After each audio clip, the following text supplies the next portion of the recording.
Bonsoir. Je me présente. Je m'appelle Antoine, mais tout le monde m'appelle Toinou. J'ai 9 ans et demi, en fait même un peu plus. Je vais sur mes 10 ans. Bon, vous m'avez demandé de vous faire, en quelque sorte, un compte rendu sur l'enfance et sur les difficultés que les enfants vivent jour après jour dans leur environnement familial, social et professionnel. Je ne peux pas parler de nos enfants, je ne peux pas parler pour mes camarades. Ce qui est vrai pour moi n'est pas forcément pour Didier et inversement. Par exemple, Didier. Didier, il adore les filles aux gros seins. Et moi, je déteste ça. Il n'y a pas de loi, pas parce qu'on est enfant qu'on est pareil. Parmi tous les secrets et les mystères, parmi tous les tabous qui règnent sur l'enfance. Mais une seule chose semble claire, l'adulte ne connaît rien à l'enfant, ne se souvient même pas de sa propre enfance. Il n'est pas certain que l'enfant soit capable de parler de ce qu'il vit, de ses peurs, de ses émotions, de ses envies, mais il en parlera toujours mieux que l'adulte. C'est pourquoi je suis très sincèrement flattée par votre invitation.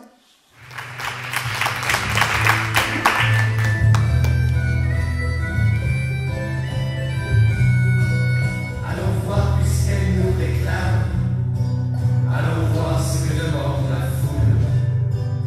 Veut-elle qu'on lui rachète son âme? Ou veut-elle qu'on la défoule? Allons voir puisqu'on nous appelle, puisqu'on nous montre du doigt. Allons voir qui tire les ficelles. Est-ce bien ce que l'on croit? Est-ce les haillons ou la dentelle? Est-ce le roi de je ne sais quoi? Est-ce le ventre ou la cervelle? Est-ce la population d'en bas? Allons voir puisqu'on nous rappelle, allons voir puisqu'on y croit. L'enfer qui brûle le ciel, c'est arrivé quelquefois. On est arrivé trop tôt, on est les seuls. Qu'est-ce que je dois faire, moi? Et moi? Toi, tu te tais. Et toi, quand je te dis chante, tu chantes avec moi. Oui, mais si je ne raconte pas mon histoire, ils vont pas me laisser partir. Moi aussi, je veux raconter mon histoire. Ne vous inquiétez pas, moi je raconte l'histoire. Et si on gagne, vous partirez avec moi. Tu nous le jures? Oui, je vous le jure. Maintenant, répète la chanson avec moi. Et toi, écoute. Et surtout, tais-toi. Moi aussi, je veux chanter la chanson. Enfance de voyage, caravane sans lumière, des chemins de tendresse, absent ou bien présent, je suis un voyageur, je suis un voyageur. Les hivers m'accompagnent et les étés m'accueillent, la route est ma demeure, et l'arrêt est ma fête. Je suis un voyageur, je suis un voyageur. C'est ici la commission d'admission? Oui, moi on m'a dit qu'on devait raconter une histoire devant un jury. Et si l'histoire leur plaît, on fait ce qu'on veut. Moi, on m'a dit qu'une commission décidait de faire partir ailleurs, selon que l'histoire que tu racontes leur plaît ou pas. C'est quoi ailleurs? Ben c'est un endroit où on se sent très bien. Et quand on se sent très bien, on fait ce qu'on veut. Vous aussi, vous avez une histoire pour deux? Non, on a chacune une histoire. Alors on va être trois à passer. 5 avec les petits. Je suis pas petit. Elle, c'est ma sœur. Et le petit, c'est mon petit frère. Eux, ils ne racontent pas d'histoire. Moi, je raconte une pour nous trois. Le jury n'acceptera pas. Il faut que chacun raconte son histoire. C'est le règlement, pas deux. Ma sœur, mon petit frère et moi, on ne fait qu'un. Ça, c'est toi qui le dis. Mon père est mort et ma mère est partie. Aujourd'hui, ma sœur, mon petit frère et moi, on forme une famille. Eux sont une moitié et moi, je suis une moitié. Moitié plus moitié égale 1. C'est ici la commission pour le départ? C'est ici. Tu comptes partir ailleurs comme ça? Je ne sais pas comment je vais partir, mais il faut que je parte, il faut que je m'en aille. Elle aussi, elles vont chanter? Personne ne chante avec nous, les jetons. C'est ici qu'on a chanson ailleurs? Oui. C'est vrai que tu leur dis toute la vérité du pourquoi tu veux partir? Tu leur racontes une histoire, et si tu es le meilleur, si ça leur plaît, ils te font partir. Ah bah moi, justement, on m'a dit de ne surtout pas leur raconter d'histoire. Ah non, tu as mal compris. Il faut une histoire. Moi, j'en ai pas. Je sais pas. Il y a quelque chose qui me bloque. Tant pis, je leur dirai la vérité. Hey! C'est ici la commission pour les débats? C'est ici. Il paraît qu'ils adorent qu'on leur raconte des histoires. Moi, je n'ai pas d'histoire, mais des événements racontés. Eux, c'est sûr, ils veulent des histoires. Les événements, je ne sais pas. S'ils ne veulent pas de mes événements, c'est des bavures, de suicides, de drogue et de racisme. Eh bien moi, je n'irai pas dans leur ailleurs. Parce que moi, je veux aller aussi loin que l'océan qui m'a amené ici. Quand on vient de loin, ce n'est pas la peine d'avoir un ailleurs tout près. C'est tout minable. Mais toi, tu es d'où? Je suis d'origine maghrébine. Alors tu ne devrais même pas être ici. Et pourquoi? Parce qu'on est une femme arabe, ne raconte pas d'histoire. Ça ne te regarde pas. Moi, tout ce qui est arabe me regarde, ce sont mes origines et on ne plaisante pas avec les origines. Eh bien, moi, je ne suis pas tes origines. Bien sûr que tu n'es pas mes origines, tu te rends compte, mes origines, habillée comme toi. Je ne suis pas ta soeur pour que tu me donnes des ordres sur ma manière de m'habiller. Bien sûr que tu n'es pas ma sœur, ta petite sœur, elle pourrait pas être là. Et toi, tu viens ici pour partir et tu laisses ta sœur là-bas. Chez nous, les petites, elles restent à la maison. Nous, les grands, nous partons là où on veut. L'Amérique, le Japon, le Vietnam, là où on veut. Non, pas ensemble, on a toujours voyagé ensemble. Toujours ensemble, c'est vrai. Vous êtes des gitans, nous, on est des arabes. Nous, on est des arabes, ce n'est pas la même chose. On est tous des nomades. Nomade en roulotte, ce n'est pas le même voyage qu'être nomade avec des chameaux. Voilà, j'appartiens à ce monde, j'en suis ni fière ni honteux. Et c'est comme ça.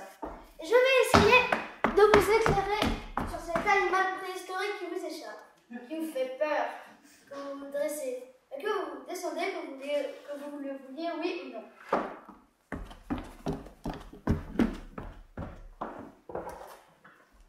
Moi, ce qui m'énerve très fort, c'est que quand on est petit, on passe pour des cons. On ne croit pas. Vous pouvez crier, hurler, ça sert à rien. Vous pouvez vous rouler par terre, ça change rien. Des fois, c'est même pire. On vous croit pas. C'est comme ça. Et le pire, peut-être, c'est pas qu'on ne vous croit pas, c'est que si on réagit dans n'importe quel sens, si on pleure, si on crie, si on veut se barrer, on nous punit, on nous interdit d'être humain, on nous punit d'être humain. Et après, on s'étonne que la société va mal.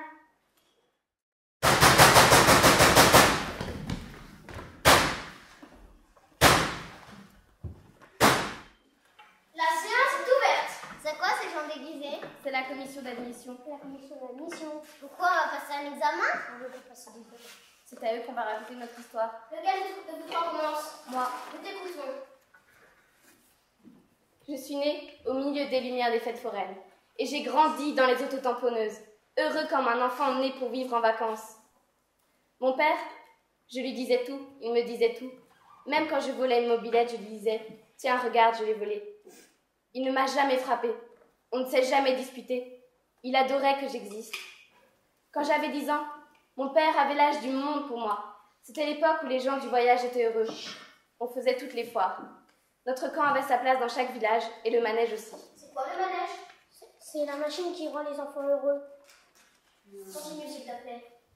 J'ai voyagé de fête en fête, de foire en foire, en vendant souvenirs et paniers.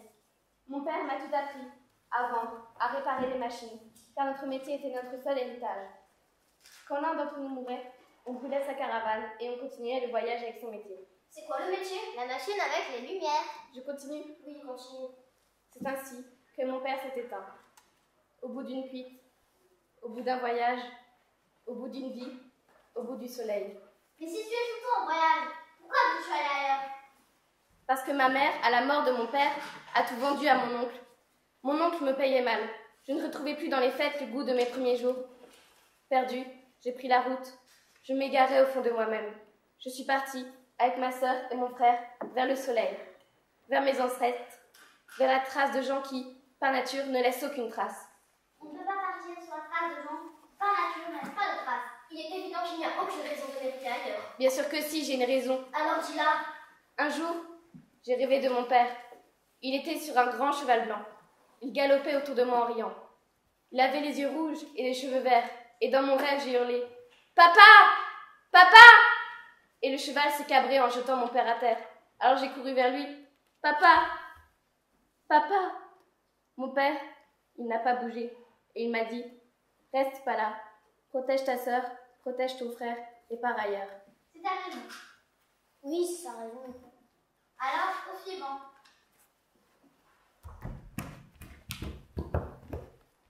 Enfance de voyage, caravane sans lumière, les chemins de tendresse, absent ou bien présent, je suis un voyageur, je suis un voyageur. Les hivers m'accompagnent et les étés m'accueillent, la route est ma demeure, et l'arrêt est ma fête. Je suis un voyageur, je suis un voyageur. Au suivant! Au suivant!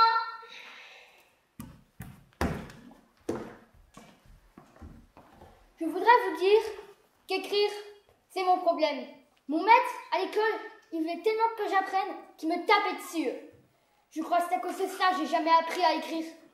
Les lettres changeaient de forme. Le A avait une tête d'Afropa. Le O devenait une immense tache. Le Z perdait sa route. Le P, le Q et le D dépassaient de partout. Le S sifflait dans mes oreilles et j'arrivais pas à boucler les F. Bon, tu ne vas pas nous faire défiler toutes les lettres de l'alphabet. On a compris que les lettres ne faisaient pas partie du même décor. Continue, s'il te plaît. Blotti dans mon coin, j'étais comme un clown face aux riches de la classe. Tout fut devant moi, table, mur, fenêtre et porte. J'avais peur de mettre à côté de moi, menaçant, avec ses grosses lunettes de tablier noir. J'ai couru jusqu'à la sortie, j'ai bougé chaise, table et cartable et j'ai fui. Pourquoi tu fuis? Je ne sais pas pourquoi j'ai fui. J'étais épuisée, je me suis allongée en bas d'un ruisseau, j'ai pris un bâton et j'ai dessiné des vagues. Et tranquillement, j'ai écrit. Oh oui, j'ai écrit. Et je me suis endormie le long du ruisseau. En somme, tu as fui pour dormir. Ce n'est pas une histoire. C'est parce que je n'arrive pas à penser à une autre histoire que c'est là que je veux partir. Malheureusement, il nous faut une autre histoire. Si je pars, j'oublierai cette histoire et j'en aurai plein d'autres dans la tête. Et si vous me laissez ici, je n'oublierai jamais cette histoire. Elle s'est bloquée dans la tête. Nous sommes désolés, il nous faut une autre histoire. Je vous en supplie, faites-moi crédit d'une histoire. Dès que je serai ailleurs, je vous la raconterai. C'est quoi faire crédit? Ça veut dire... Je ne peux pas vous raconter l'histoire maintenant, mais vous me donnez mon visa pour ailleurs et je vous la raconte dès que j'y suis. Mais si tu ne nous racontes pas une histoire ici, comment veux-tu qu'on te juge apte à l'air? Faites-moi confiance, je vous jure que je suis apte. C'est quoi confiance? Je ne sais pas le dire, mais tout ce que je sais, c'est que c'est difficile de faire confiance, mais c'est tellement bien. Au suivant! C'est pas juste, il a bien parlé. Moi aussi, comme lui, j'ai rêvé d'avoir une autre école. Mais tais-toi. Oh ma mère! Mais ta grande sœur.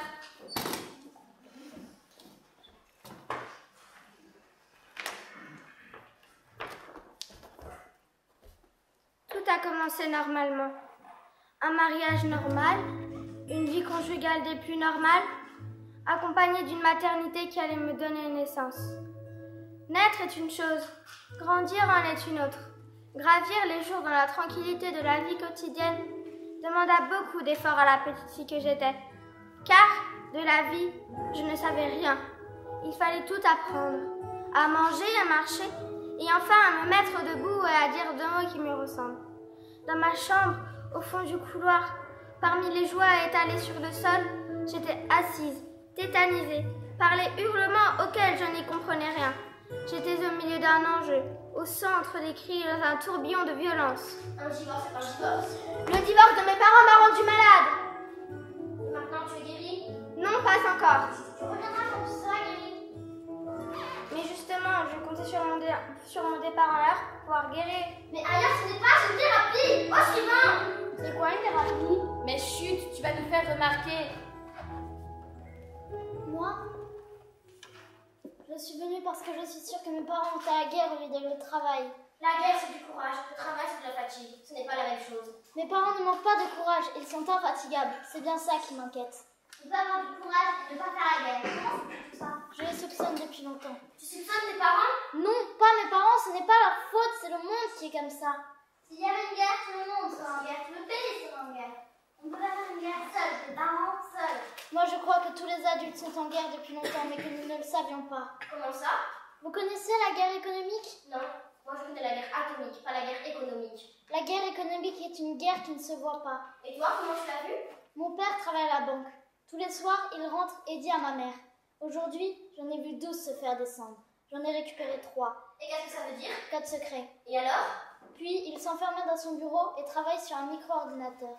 Il envoyait des chiffres codés qui commandent peut-être des missiles. On ne peut pas faire la guerre à partir de chez soi. C'est possible. C'est du délire. Et toi, tu veux partir pourquoi? Pour ne pas être là le jour où la guerre me tuera. Le jour où la guerre commencera, on viendra te chercher. Maintenant, tu peux aller t'asseoir. Au suivant! Au suivant, mais ils ne savent que dire ça au suivant. Mais c'est pas possible, tais-toi! J'ai connu l'école très tard parce qu'elle était éloignée de la ferme. Et parce que mon père estimait que l'école n'était pas nécessaire aux filles. À 11 ans, après 1 an d'école seulement, il interrompit ma scolarité. Parce que je devenais trop grande pour une école mixte. Il me fallut mettre le voile. Mon oncle proposa à mon père de m'emmener avec lui en France. Mon père lui répondit « Ma fille, en France, jamais !» Après 15 jours de discussion, mon père finit par accepter le principe de mon départ. Avec mon oncle, ça m'allait en ville, où il m'a acheté un passeport et m'a fait faire des vêtements. Dans l'avion, j'étais heureuse de partir. Voilà comment je suis arrivée en France. Mais quelques mois plus tard, mon oncle est parti pour un long voyage et sa femme est retournée au pays. Pendant son absence, sa fille aînée a décidé de me marier à l'insu de tous. Je ne savais que faire, je ne savais que dire. L'absence de ma tante me rendait fragile. Je ne mangeais plus, je ne dormais plus, je n'avais aucun moyen d'échapper au destin de ma cousine. J'étais prisonnière, j'attendais. T'attendais quoi? Ma tante! Mais j'avais tort. Quand elle revient du pays, elle approuve à sa fille. Et je me suis retrouvée mariée à un inconnu. J'avais à peine 12 ans! Folle de rage, j'interdisais à mon mari de m'approcher. J'exposais parfois. Lui usait de malice pour essayer de m'apprivoiser. C'est ainsi qu'un jour, il me proposait un magnifique voyage au pays. J'acceptais. L'avion atterrit en plein soleil. Ses parents nous attendaient. Nous fûmes accueillis par les youyous de la grand-mère, qui m'indiqua tout de suite ma chambre et m'expliqua. Ici, ma fille, ce n'est pas comme la France. Les femmes ne sortent pas. Nous sommes une grande famille, nous n'avons pas la honte. Alors, ma fille, laisse tes habitudes là-bas. Et elle me subtilisa tous mes papiers. Ce voyage au pays était en réalité un retour définitif. À bout de force, je me suis échappée. Et Moi, je vous avertis, mes histoires sont des événements graves. C'est quoi, Bertie? Ça veut dire, je vous le dis d'avance, comme ça je n'ai rien à redire. Vous avez terminé? Vous voyez bien qu'elle n'a pas terminé. Mais tu vas la fermer. Moi, jamais je n'oublierai la mort d'un enfant de la cité. Foudroyé par une balle perdue alors qu'il revenait de l'école. Je ne voudrais que jamais cet univers ne soit celui de la violence, de l'inquiétude, du deuil. Faire revivre l'espoir. Fleurir ces murs bétonnés. Transformer ces immeubles en un espace reconquis où les langues font des parties de foot polyglottes. Des espaces de jeter, des parkings, des cages d'escalier, des caves d'immeubles si hauts qu'on en devient encore plus petit. Leurs ombres barrent la route du soleil et donnent à cet univers sinistre encore plus de tristesse. Nos nuits n'avaient plus de matin. Nos mensonges ne cachaient aucune vérité. Nous étions gladiateurs, victimes de nos propres jeux. Toujours champions, mais jamais, jamais vainqueurs. C'est la vérité, ce ne sont pas des histoires, parce que ce que j'ai à dire est gravement grave. C'est à nous d'en juger. J'espère que vous n'êtes pas racistes. Moi, je suis sûre qu'ils sont racistes. Vous ne parlez pas la même langue que nous et vous voulez nous juger depuis tout à l'heure. C'est quoi ceci? C'est quoi cela? Écoutez, si vous ne savez pas ce qu'est qu'être raciste, alors moi je ne viens pas dans votre ailleurs. Si on ne sait pas ce que c'est que ça n'existe pas chez nous. Vous êtes comme les autres. C'est de la Ligue des droits pour l'ailleurs. À les entendre, on y a tout droit à l'ailleurs. Mais dans les faits, je regrette, le racisme, ça existe. Je ne sais pas si Dieu existe. Je n'ai pas été voir. Mais le racisme, je suis plus que sûre que ça existe. C'est quoi alors raciste? N'avoir aucune pensée aux couleurs. Au suivant! Il y en a plus, je suis la dernière. Moi aussi, je peux raconter mon histoire. Mets ta gueule!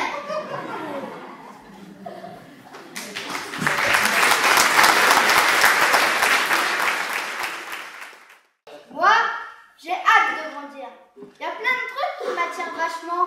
Monter dans ma bagnole, aller au boulot et me retrouver dans un embouteillage.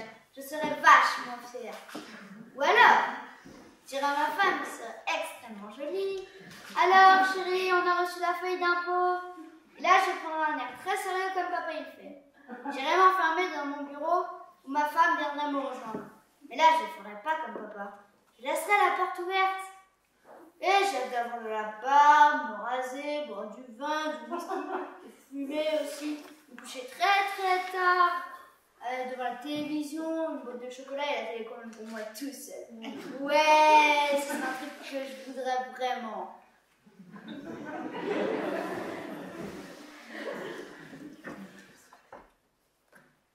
Toi, tu n'aurais pas dû raconter ton histoire.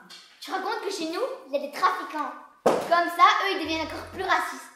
Chez nous, c'est le paradis, point, même si c'est l'enfer. Je suis pas une menteuse, je dis la vérité. Pourquoi? Moi, je mens? Si tu dois parler pour critiquer le pays, il vaut mieux fermer ta gueule. Ne lui dis pas ta gueule. Toi, bourgeois, tu t'écrases, d'accord? C'est une affaire entre arabes. C'est pas une affaire entre arabes, c'est une affaire entre les droits de la femme. Et je sais de quoi je parle. Non, mais laisse tomber. Non, je laisse pas tomber. Si j'ai tout le temps envie de partir, c'est à cause d'elles. Elles sont incapables de faire quelque chose de leur vie, elles veulent se mêler de la tienne. Moi, je m'en fous de ta vie, tu feras trop tortueux, mais tu pas le pays. Moi, trompe-toi. Mais tu vas par les gitans, et déjà, tu dis arabe. Moi, je suis fière d'être arabe, mais toi, tu me fais honte. C'est toi, parce que moi, je meurs pour l'honneur. C'est quoi l'honneur? C'est pas ça. Oh, pas sœur.